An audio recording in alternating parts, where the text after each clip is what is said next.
ஆச்சி மசாலா. எந்த சமையலும் ருசி தேடும் ரகசியம். 20 ரூபாய். திமுக ஆதரிக்குதுன்னா சும்மா ஆதரிக்கல, அதுல சில வார்த்தைகளை உதயநிதி சேர்த்து சொல்லி தான் ஆதரிக்கிறாரு. அப்ப தீர்மானத்தை சேர்க்கணும்ல. இந்த வடிவத்தில் இங்க வந்தானே பிஜேபி, பாமக, அதிமுக அந்த அலையன்ஸ் போறது எதுக்குறாங்க?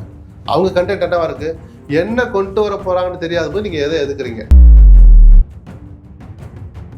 இவ்வளவு தூரம் தெளிவா பேச தெரியல சிதம்பரத்துக்கு. ஒன்றாக இருந்திருந்தால் ஒருமித்த குரல் வெளிப்பட்டிருக்குமே. என்ன ஏன் காவிரி விவகாரத்துக்கு அனைத்து கட்சி கூட்டத்தை சொல்றது எது தடுக்குது உங்களை? நேற்று தமிழ் தாய் வாழ்த்துக்கு ஒரு தீர்மானம் போட்டாங்களா? அந்த தீர்மானத்தை நாங்கள் யாருக்கும் அனுப்ப மாட்டோம், யாருக்கும் அனுப்பி அனுமதி வாங்கணுங்கிற அவசியம் இல்லைன்னு ஸ்பீக். அப்போ இந்த தீர்மானத்தை எதுக்கு போட்டீங்க? குறைஞ்சபட்சம் இங்கிலீஷில் டிரான்ஸ்லேட் பண்ணி கவர்னருக்காவது அனுப்பணும்ல சார். படிச்சு பாருங்கன்றதுக்காக சும்மா கம்யூனிகேஷனாக இருக்கணும்ல. கவர்னருடைய சேட்டைக்கு தானே சார் அந்த தீர்மானமே. இப்போ இஸ்லாமியர்கள் அதிகமாக இருக்கிற இடம், இந்த தொகுதியில் முஸ்லீம்கள் டாமினேஷன் இருக்குது, இங்கே நம்ம ஜெயிக்கவே முடியாது அல்லது இங்கே நம்ம நிச்சயம் ஜெயிப்போம்னு ஒரு கட்சிக்கு ஒரு பார்வை இருக்குல்ல. அதை உடைச்செறிகிறதுக்கு பிஜேபி ஒரு அரசியல் ரீதியாக ஒரு சதி அல்லது ஒரு வேலை பண்ண போகிறாங்கன்னு பரவலாக தெரிஞ்சு போச்சு. காங்கிரஸ் பயப்படுறது அதுக்கு தான்.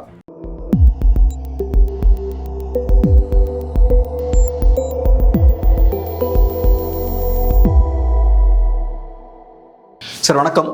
வணக்கம். சட்டமன்றத்தில் தாவேகா டீலிமிட்டேஷனுக்கு எதிரான ஒரு ரெசல்யூஷனை கொண்டு வந்திருக்காங்க. அஃப்கோர்ஸ் அதை திமுகவும் சப்போர்ட் பண்ணியிருக்காங்க. அதிமுக அப்புறம் பாமக, பாஜக இந்த கட்சிகள்லாம் சப்போர்ட் பண்ணல. எப்படி பார்க்குறீங்க இந்த டெவலப்மெண்ட்டை? இல்லை, இப்படி ஒரு தீர்மானம் நம்ம கொண்டு வர போகிறோன்னு விஜய்க்கு முன்னாடியே தெரிஞ்சிருக்கோம், ஆட்சியாளர்களுக்கு தெரிஞ்சிருக்கோம். அப்போது அனைத்து கட்சி தலைவர்கள் கூட்டத்தை கூட்டியிருந்திருக்கோம். நம்ம அதுக்கு தான் சொல்லணும். அனைத்து கட்சி எம்பிக்கள் கூட்டம்னு கூட்டுறாரு இல்லையா? ஒன்று கூட்டியிருந்தா கட்சி தலைவர்களை கூப்பிட்டு எல்லா கட்சியும் கூப்பிட்டு பேசியிருந்திருக்கணும். அப்படிலாம் இன்னொரு கேள்வி அதில் இருக்குது. இப்போ என்ன தெரிஞ்சிச்சுன்னு நீங்கள் புதுசாக போடுறீங்க. இதே சட்டமன்ற தீர்மானம் 24 போட்டாச்சு. திமுக ஆட்சியிலே ஒரு தீர்மானம் போட்டாச்சு. இப்போ அவங்க என்ன மாதிரி கொண்டு வர போகிறாங்க? போன தடவை சொன்ன போது மக்கள் தொகை அடிப்படைன்னு சொன்னால் மக்கள் தொகை நம்ம ஏற்றுக்கவே மாட்டோம்னு தெளிவாக தீர்மானம் சொல்லியாச்சு, போராட்டம் பண்ணியாச்சு, தென் மாநில முதலமைச்சர்களை கூட்டியும் ஒரு தீர்மானம் போட்டாச்சு. அப்போ அவங்க அதை நான் திருத்தி கொண்டு வரேன்னு சொன்னார், ஞாபகம் இருக்கா அமித்ஷா? அப்போ தோற்கடிக்கப்படுறதுக்கு ஒரு 1/2 மணி நேரம் முன்னாடி மசோதா, அதுக்கு வாய்ப்பு இல்லாமல் போச்சு. இப்போ அவங்க என்ன மாதிரி கொண்டு வர போகிறாங்க, எப்போ கொண்டு வர போகிறான்னு தெரியாத போது இன்னொரு தீர்மானம் அவசியமானு கேட்டோம். சரி, கொண்டு வரணுன்ற போது அப்பப்போ இவங்களுக்கு சொல்லிக்கிட்டே இருந்தால் தான் உரைக்கணும் கூட கொண்டு வரட்டும். இன்னும் கொஞ்சம் முழுமையாக இருந்திருக்கணும்னு பார்க்குறேன் நான். இந்த தொகுதி மறுவரையே செய்யக்கூடாதுங்கிறது தான் பிரதானமான ஒரு கண்டென்ட்டாக இருக்குது அரசு தீர்மானத்தில். அதனால தான் பாமக அது இருக்குது. பல கட்சிகள் ஆதரிக்க வேண்டிய கட்சி கூட ஏன் தெரியல, இந்த வாசகங்கள் போதுமானதாக இல்லை. அப்போ ஒரு அனைத்து கட்சி தலைவர்களை கூப்பிட்டு வந்தீங்கன்னா அங்கே ஒரு ரெசல்யூஷன் மாதிரி கொண்டாந்து அந்த கண்டென்ட் அப்படியே கொண்டாந்து சட்டமன்றத்தில் நிறைவேற்றிருந்து அது முழுமையானதாக இருந்திருக்கும். இப்போ தொகுதி மறுவரை இப்போ வேண்டாம்.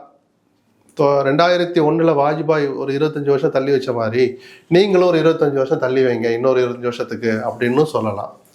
ஒருவேளை அப்படி கொண்டுட்டு வர்றீங்கன்னா அடுத்தடுத்து அந்த வாசகங்கள் இருந்திருக்கணும். ஏன்னா அதுக்கு தான் இப்போ நீங்கள் கொண்டு வர வேணான்னு சொன்னாலும் கொண்டு வராமல் இருக்க போகிறது இல்லை. அந்த ஆபத்துக்கு தான் நீங்கள் அணை போடணுமே தவிர இப்போ ஒரு கிட்டத்தட்ட முழுமை பெறாத ஒரு தீர்மானம் மாதிரி ஒரு பத்திரிகையாளரை என்னுடைய பார்வையை நான் சொல்கிறேன். திமுக ஆதரிக்குதுன்னா சும்மா ஆதரிக்கல, அதில் சில வார்த்தைகளை உதயநிதி சேர்த்து சொல்லி தான் ஆதரிக்கிறாரு. அப்போ தீர்மானத்தை சேர்க்கணும்ல. இந்த வடிவத்தில் இங்கே வந்தானே பிஜேபி, பாமக, அதிமுக அந்த அலையன்ஸ் போகிறது எதுக்குறாங்க? அவங்க கண்டென்ட் என்னவா இருக்கு? என்ன கொண்டு வர போறாங்கன்னு தெரியாத போது நீங்கள் எதை எதுக்குறீங்க? அதுலேயும் கருத்தை புறக்கணிக்க முடியாது. அதை அப்போ என்ன பண்ணியிருக்கணும், அப்படி கொண்டு வர்ற போது மக்கள் தொகை அடிப்படையில் கொண்டுட்டு வராதிங்க.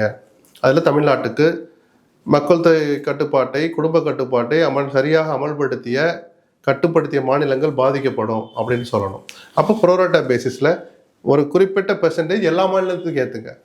எங்களுக்கு டபுள் ஆக்க மற்றவங்களெலாம் வேறு மாதிரி கொண்டு போனால் அதுவும் ஆபத்து. ஒட்டுமொத்த இந்தியாவிலும் அனைத்து மாநிலங்களிலும் ஒரு குறிப்பிட்ட 50% 50% எல்லா மாநிலத்துங்கிற போது அது ப்ரோரேட்டா பேசிஸில் சரியாக வந்துடும். யாரும் எதுவும் பாதிக்கப்பட போகிறதில்ல அப்படின்லாம் சில வாசகங்கள் பேராக்கள் அடுத்தடுத்து இருந்திருந்தால் இந்த தீர்மானம் முழுமையாக இருந்திருக்கும். ஆனாலும் கூட இந்த தீர்மானம் தவறில்லை அப்படிங்கிறத என் கருத்து. ஆனால் இப்போ காங்கிரஸும் சரி, இடதுசாரிகளும் சரி, மற்ற கட்சிகளும் ரொம்ப தெளிவாக இருக்காங்களே சார். இதில் ஃபேர் டீலிமிட்டேஷன் ஒன்று கிடையவே கிடையாது.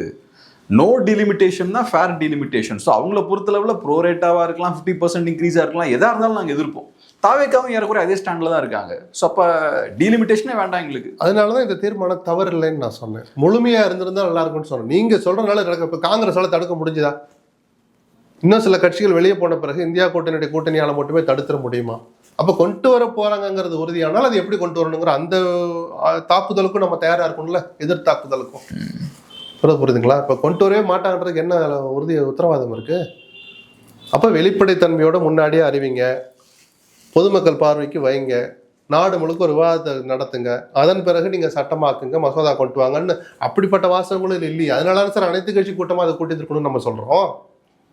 அதனால் அனைத்து கட்சி எம்பிக்கள் கூட்டம், கட்சிக்கு எம்பி இல்லை, இப்போ தாவேக்காக்கு எம்பி இல்லை, நீங்கள் என்ன உங்கள் கருத்து எங்கே சொல்லுவீங்க?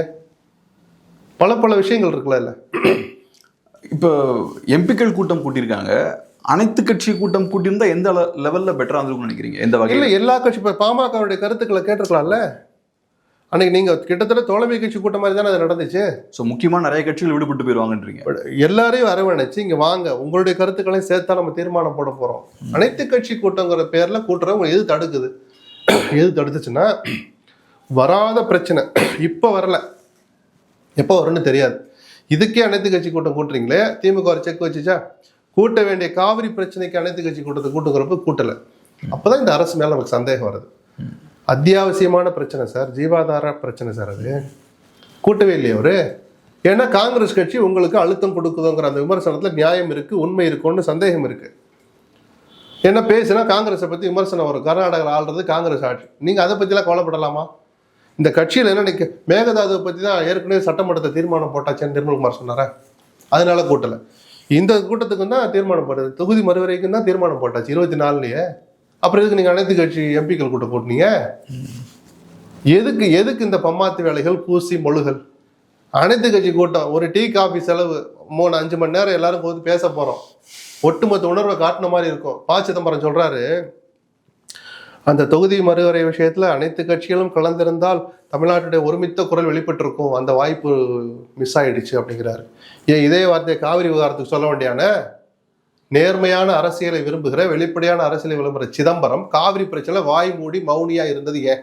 அது தமிழ்நாட்டுக்கு செய்கிற துரோகம் இல்லையா? அதனால தான் நான் தொடர்ந்து சொல்லுவேன், தேசிய கட்சிகளை நம்பவே கூடாது. நம்ம மாநில நலன், மாநில உரிமைகள்னு எடுத்துக்கிட்டோம்னா எந்த தேசிய கட்சியும் நாம் மதிக்கக்கூடாது, நம்பவும் கூடாது. ஏன்னா அவங்க சுயநலமாக தான் யோசிப்பாங்க.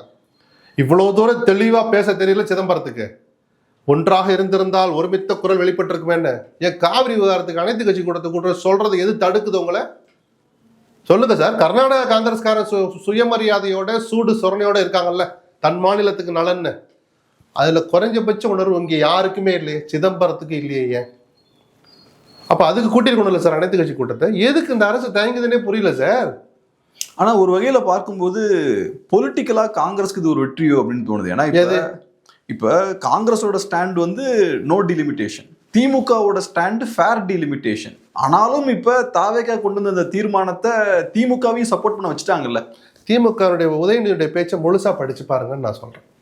இந்த தீர்மானத்தை இந்த வடிவிலேயே ஆதரிக்கணுன்ற வார்த்தையெல்லாம் அதில் இருந்திருக்காது, புரியுதுங்களா? அந்த 7.18% குறையாததாக இருக்கணும், டீலிமிட்டேஷனே நடக்கக்கூடாதுன்னா 7.18 குறையாம பார்த்துக்கிற வார்த்தையை உதயநிதி ஏன் சொல்கிறாரு? பாமக ஏன் சொல்லுது? இது ஒரு வெற்றி தோல்வி கிடையாது, இது ஒரு நாள் கூத்து, ஒரு சம்பிரதாயம் சார். தீர்மானங்கிறது அங்கே மசோதா வர்ற போது ஒருத்தர் எவ்வளோ மனசாட்சியோடு நடந்துக்கிறாங்கிறதா விஷயம். இதெல்லாம் சம்பிரதாயம் சார். இங்கே தீர்மானம் போடுற ஏதாவது பிரயோஜனம் இருக்கா? நீட்டுக்கு நம்ம போடாத தீர்மானமா சொல்லுங்க? இன்னைக்கு நேற்று போட்டாலும் எத்தனாவது தீர்மானம் நீட்டுக்கு? ஏதாவது ஒரு துளி பிரயோஜனம் இருக்கா? இப்போ அதான் அடுத்த கேள்வி. இப்போ இங்கே தீர்மானம் நீங்கள் கொண்டு வந்து அதுக்கு எல்லாரும் சப்போர்ட் பண்ணாலுமே கடைசியில் பார்லிமெண்ட்ல யார் எப்படி ஓட் போட போறாங்கன்றதை பேஸ் ஆமாங்கிற அது வரைக்கும் நீங்கள் காய் நகர்த்தணும். இப்போ தாவேக்காக்கு எம்பிக்கள் இல்லைன்னு சொன்னாக்க சும்மா இருக்க முடியுமா? போய் லாபி பண்ணணும். உங்களுடைய புதிய தோழன் காங்கிரஸை வச்சுக்கிட்டு லாபி பண்ணுங்க, நடத்த விடாமல் பண்ணுங்க, டீலிமிட்டேஷனை கொண்டு வர வேண்டாம்னு அங்கே போய் பண்ணுங்க.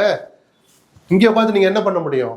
இது காங்கிரஸ் கிடைச்ச வெற்றி. நீங்கள் ஏதோ காங்கிரஸுக்கு வெற்றி கிடைச்சிடக்கூடாதுன்னு அந்த ஆங்கிள் நான் சொல்லுவேன். இது வெற்றி தோல்வி நிர்மாணிக்கிற விஷயமே இல்லைங்கிற நான். நேற்று தமிழ் தாய் வாழ்த்துக்கு ஒரு தீர்மானம் போட்டாங்களா? அந்த தீர்மானத்தை நாங்கள் யாருக்கும் அனுப்ப மாட்டோம், யாருக்கும் அனுப்பி அனுமதி வாங்கணுங்கிற அவசியம் இல்லைன்னு ஸ்பீக். அப்போ இந்த தீர்மானத்தை எதுக்கு போட்டீங்க? குறைஞ்சபட்சம் இங்கிலீஷில் டிரான்ஸ்லேட் பண்ணி கவர்னருக்காவது அனுப்பணும்ல சார். படித்து பாருங்கன்றதுக்காக சும்மா கம்யூனிகேஷனாவது இருக்கணும்ல. கவர்னருடைய சேட்டைக்கு தானே சார் அந்த தீர்மானமே. வேந்தனுங்கிற பதவியை வச்சுக்கிட்டு ஒரு பல்கலைக்கழகத்துலையும் எல்லா கவர்னரும் சேட்டை, குறிப்பாக R.N. ரவியில் ஆரம்பிச்சு இவர் வரைக்கும் சேட்டை பண்ணுவோம் தானே சார் இந்த சூழ்நிலை வருது. கோர்ட்டில் போய் சொல்கிறாங்க நாங்கள் எப்போ 3ஆவதாக பாடணும்னு சொன்னோன்னு அப்படியே பல்ட்டி அடிக்கிறாங்க. அதை கேள்விப்பட்டீங்களா? நீதிமன்றத்தில் ஒரு வழக்கு வந்த போது நாங்கள் அப்படி சொல்லவே இல்லையே. தமிழ் தேசிய கீதத்தையும் வந்தே மாதரத்தையும் கேப் இல்லாமல் இடையில எந்த பாடலும் இல்லாமல் அடுத்தடுத்து பாடணுங்கிறது மட்டும்தான் சர்க்குலர். தமிழை கொண்டு போய் 3வது போடுங்க நாங்கள் சொல்லலைங்கிறாங்க. அப்போ சொல்லாத ஒரு விஷயத்தை மனோன்மணி சுந்தரலால் பல்கலைக்கழகத்தில் அமல்படுத்தியே தீரணும், இல்லாட்டி நடவடிக்கை எடுப்பேன்னு சர்க்குலர் அனுப்பிச்சு அந்த பிரகஸ்பதியை நம்ம என்ன பண்ணலாம் சொல்லுங்க சார். ராஜ்பவன்லேருந்து அந்த சுற்றறிக்கை போகும் தானே சார் ஒரு வாரம் முன்னாடியே ஒரு ப்ரெஸ் மீட் வச்சு சொன்னார் துணைவேந்தர். அப்போ எங்கே போனீங்க? அப்பயும் மத்திய அரசுக்கு மௌனமாக வேடிக்கை பார்த்து பிஜேபிக்காரங்க எங்கே போனாங்க? தேசிய கட்சி காங்கிரஸ் எங்கே போச்சு சொல்லுங்க சார். சரி, அப்படிப்பட்ட ஆளுக்கு ஒரு பாடம் கற்றுக் கொடுக்கணும். நம்ம உணர்வு தமிழ்நாட்டுடைய தாவேக்கா உணர்வு உள்ளது. தமிழ்தாய் வாழ்த்துக்காக ஏகமனதாக நிறைவேற்றப்பட்ட தீர்மானம் தாவேக்காவின் குரல் அல்ல, அவர்களின் குரலும் கலந்த ஒட்டுமொத்த தமிழ்நாட்டின் குரல் தான் சட்டமன்றத்தில் நிறைவேற்றப்படுற எந்த தீர்மானமும். அப்ப அந்த தமிழ்நாட்டு மக்களுடைய உணர்வு இதுதான், இந்த படிச்சு பாருங்கன்னு கவர்னருக்கு கொண்டு கொடுக்கறத விட்டு நாங்கள் யாருக்கும் அனுப்ப மாட்டோம். அப்ப தீர்மானம் போட்டு என்ன பிரயோஜனம்? ஸோ ஒரு முழுமையடையாததாவே இருக்கு ஒரு விஷயம்னு எனக்கு ஒரு சந்தேகம் இருக்கு. இப்போ காங்கிரஸ் அப்புறம் இடதுசாரிகளோட ஸ்டாண்ட் எப்படி பாக்குறீங்க? இந்தியா அலையன்ஸ்க்கும் இதே ஸ்டாண்டு தான், நோ டிலிமிட்டேஷன் அப்படின்னு ஸ்டாண்ட் எடுக்கிறாங்க. இப்போ ப்ரொபோஷனலா சீட்ஸ் இன்க்ரீஸ் பண்ணா ஸ்டேட்ஸோட வெயிட்டேஜ் ஒன்றும் மாற போறது கிடையாது, அதே வெயிட்டேஜ் தான் இருக்க போகுது. ஸோ ஃபேர் டிலிமிட்டேஷன்னா ஓகே ஏத்துக்கலாம்னு ஒரு குரூப் சொல்றாங்க. பட் இப்போ இடதுசாரிகளும் காங்கிரஸும் இந்தியா அலையன்ஸும் டிலிமிட்டேஷனாலே நோ அப்படின்றாங்க. அந்த ஸ்டாண்ட் எப்படி பாக்குறீங்க? எல்லாருமே எடுக்கல. இந்தியா கூட்டணியுடைய எல்லா கட்சியினுடைய கருத்தும் அது அல்ல. அதே காங்கிரஸ் கட்சியை சேர்ந்த தெலுங்கானா முதலமைச்சருடைய கருத்து என்னன்னு எடுத்து பாருங்க. இப்ப காங்கிரஸ்க்கு எழுப்புற குரல் அவர் குரல் அல்ல, அவர் காங்கிரஸ்காரர் தானே. ஸோ ஒரு மாநிலத்துக்குன்னு சில பார்வைகள் மாறுது ஒரு கட்சியிலேயே. அகிலேஷோடைய பார்வை வேறையா இருக்கும். மறுவரை பண்ணும்போது அந்த தொகுதி எல்லைகளை சீரமைக்கிறாங்க பாருங்க, அதுலதான் அவருக்கு பிரச்சனை. எண்ணிக்கை கூடுதலாக எல்லாருமே எண்ணிக்கை அதிகமாகிறத ரசிக்க தான் செய்வாங்க. இப்போ 10 லட்சம் பேருக்கு ஒரு எம்பினா 8 லட்சம் பேருக்கு ஒன்று குறையுதுன்னா எம்பிக்கள் எண்ணிக்கை கூடனா நல்லதுதான் தான் எல்லாரும் பாக்குறாங்க. அப்படியே மாணிக்கம் தாக்கூர்லாம் அவ்வளவு ஆவேசமா பேசாருன்னு நினைக்கிறீங்க? வேண்டான்னு. ஏன்னா அவங்க அந்த இதுக்கு பயப்படுறாங்க. ஜெரிமேண்டரிங்னு சொல்லப்படுகிற தங்கள் வசதிக்கேற்ப எல்லைகளை மாற்றுவார்களோ. இப்போ இஸ்லாமியர்கள் அதிகமாக இருக்கிற இடம், இந்த தொகுதியில் முஸ்லீம்கள் டாமினேஷன் இருக்குது, இங்கே நம்ம ஜெயிக்கவே முடியாது அல்லது இங்கே நம்ம நிச்சயம் ஜெயிப்போம்னு ஒரு கட்சிக்கு ஒரு பார்வை இருக்குல்ல, அதை உடைச்செறிகிறதுக்கு பிஜேபி ஒரு அரசியல் ரீதியாக ஒரு சதி அல்லது ஒரு வேலை பண்ண போகிறாங்கன்னு பரவலாக தெரிஞ்சு போச்சு. காங்கிரஸ் பயப்படுறது அதுக்கு தான். நல்ல வேலையாகவோ கெட்ட வேலையாகவோ அல்லது யதார்த்தமாகவோ தமிழ்நாட்டில் அந்த ஆபத்து கிடையாது. எந்த தொகுதி அப்படி கிடையாது. அசம்பிளி வேணா சில நேரத்தில் சொல்லலாம், அதுலேயே கூட மாறுபட்ட தீர்ப்பெல்லாம் வந்திருக்கு. வாணியம்பாடியில் அவங்க தான் ஜெயிப்பாங்க, சிறுபான்மை நிறுத்தணும்னு திமுக அண்ணாதிக மாறி மாறி போட்டி போட்டு நிறுத்தின காலத்தெல்லாம் தாண்டி ஜெயலலிதா கொண்டு ஒரு வடிவேலுன்னு ஒருத்தர் போய் நிறுத்தி ஜெயிக்க வச்சாரு. அவர் பல விஷயங்களை உடச்செறிஞ்சான்னு வச்சுங்க. ஸோ தமிழ்நாட்டில் அவ்வளோ பெரிய இதெல்லாம் கிடையாது. இந்த ஆபத்து இருக்குது, இந்த ஜாதி அந்த ஜாதி ரீதியாக இருக்கும், அது அந்த மாதிரிலாம் பிரிக்க முடியாதுன்னு வச்சுக்கோங்க. ஆனால் உத்தரப்பிரதேசம் போன்ற மாநிலங்களில், பீகார் போன்ற மாநிலங்களில் காங்கிரஸுக்குன்னு இருக்கிற அல்லது எதிர்கட்சிகளுக்குன்னு இருக்கிற சில பாக்கெட்டாக இருக்கிற சில சமூக வாக்குகளை குறிவைத்து அந்த எல்லைகளை இவங்க சீரழிக்க போகிறாங்களோ அப்படிங்கிற அந்த பயம்தான் காங்கிரஸுக்கு இருக்கே தவிர தமிழ்நாட்டுக்கு அந்த ஆபத்து இல்லை. இதை வெளிப்படையாக சொல்ல காங்கிரஸ் தயங்குது.